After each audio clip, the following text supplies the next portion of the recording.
Hello friends, और क्या आपको पता है कि पाकिस्तान को स्काई स्क्रैपर बनाने से कौन सी चीज़ें रोक रही हैं? इसको जानने से पहले ये देखो, ये है एशिया, जिसमें दुनिया के तकरीबन 80% के करीब स्काई स्क्रैपर्स पाए जाते हैं।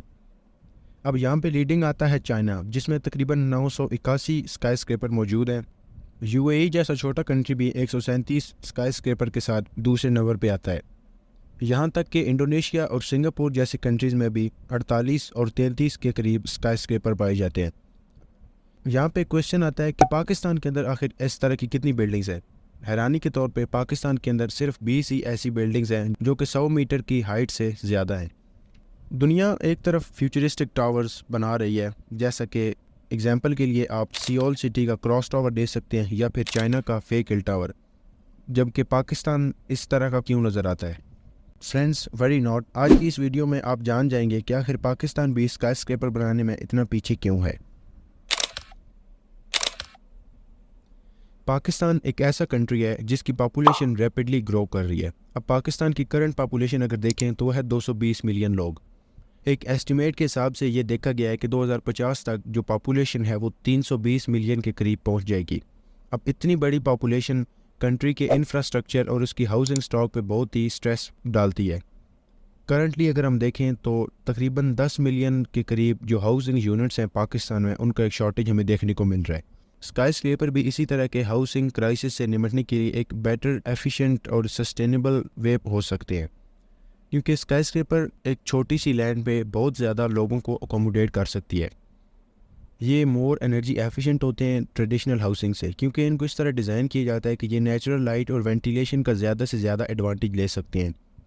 अब इन्वायरमेंटल बेनिफिट्स को अगर हम एक साइड पे रखें तो स्काई स्क्रैपर के कुछ इकोनॉमिक बेनिफिट्स भी हैं, जैसे कि ये फॉरेन इन्वेस्टमेंट अट्रैक्ट करते हैं और उसके साथ साथ ये कंस्ट्रक्शन के दौरान और उसके बाद भी जॉब की अपॉर्चुनिटीज़ क्रिएट करते हैं, जिसकी वजह से लोकल इकोनॉमी को एक बूस्ट मिलता है। बात आती है इन्हीं फलकबोस इमारतों के बेनिफिट्स की।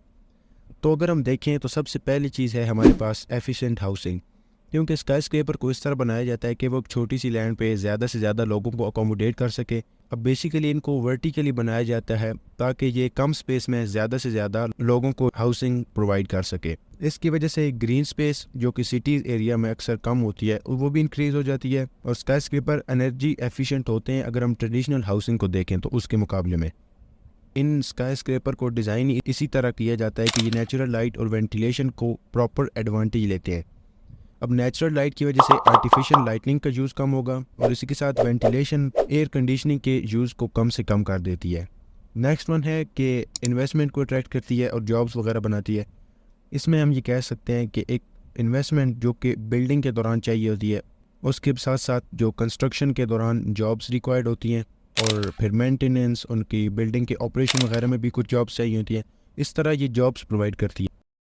अब वीडियो के उस हिस्से की तरफ चलते हैं जो कि बहुत इंपॉर्टेंट है, यानी कि पाकिस्तान के केस में चैलेंजेस ही क्या हैं स्काई स्क्रैपर्स बनाने में। सबसे पहला और मेजर जो चैलेंज है वो है इकोनॉमिक। जो इकोनॉमिक फैक्टर है वो कंस्ट्रक्शन इन्हीं स्काई स्क्रैपर की ओर लिमिट करता है पाकिस्तान के अंदर, क्योंकि पाकिस्तान की जीडीपी पर कैपिटा के लिहाज से बहुत ही लो है।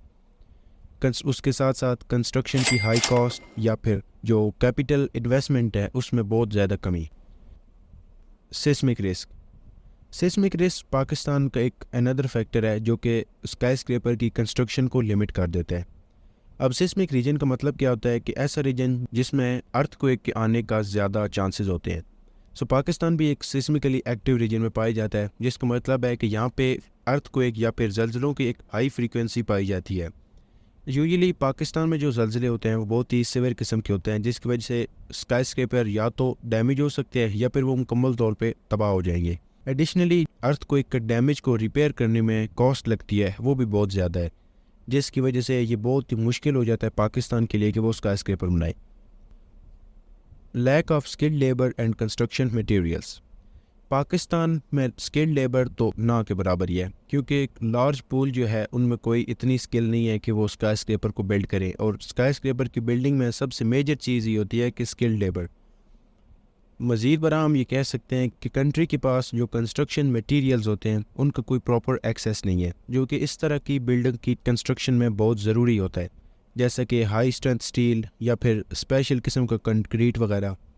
अब इसकी वजह क्या होती है कि जो इम्पोर्टिंग कंस्ट्रक्शन मटेरियल्स हैं उन पे कॉस्ट भी ज़्यादा लग जाता है, उन पे टैक्सेस लग जाते हैं, और पाकिस्तान के केस में तो वो बहुत ही ज़्यादा है, जिसकी वजह से अब स्काई स्क्रैपर बनाने के लिए जो कंस्ट्रक्शन का मटेरियल आएगा वो ही बहुत एक्सपेंसिव हो जाएगा। तो यहाँ पे इकोनॉमिक फैक्टर अगेन आ जाता है। सो दैट्स वाई पाकिस्तान के अंदर स्काई स्क्रैपर मौजूद नहीं है।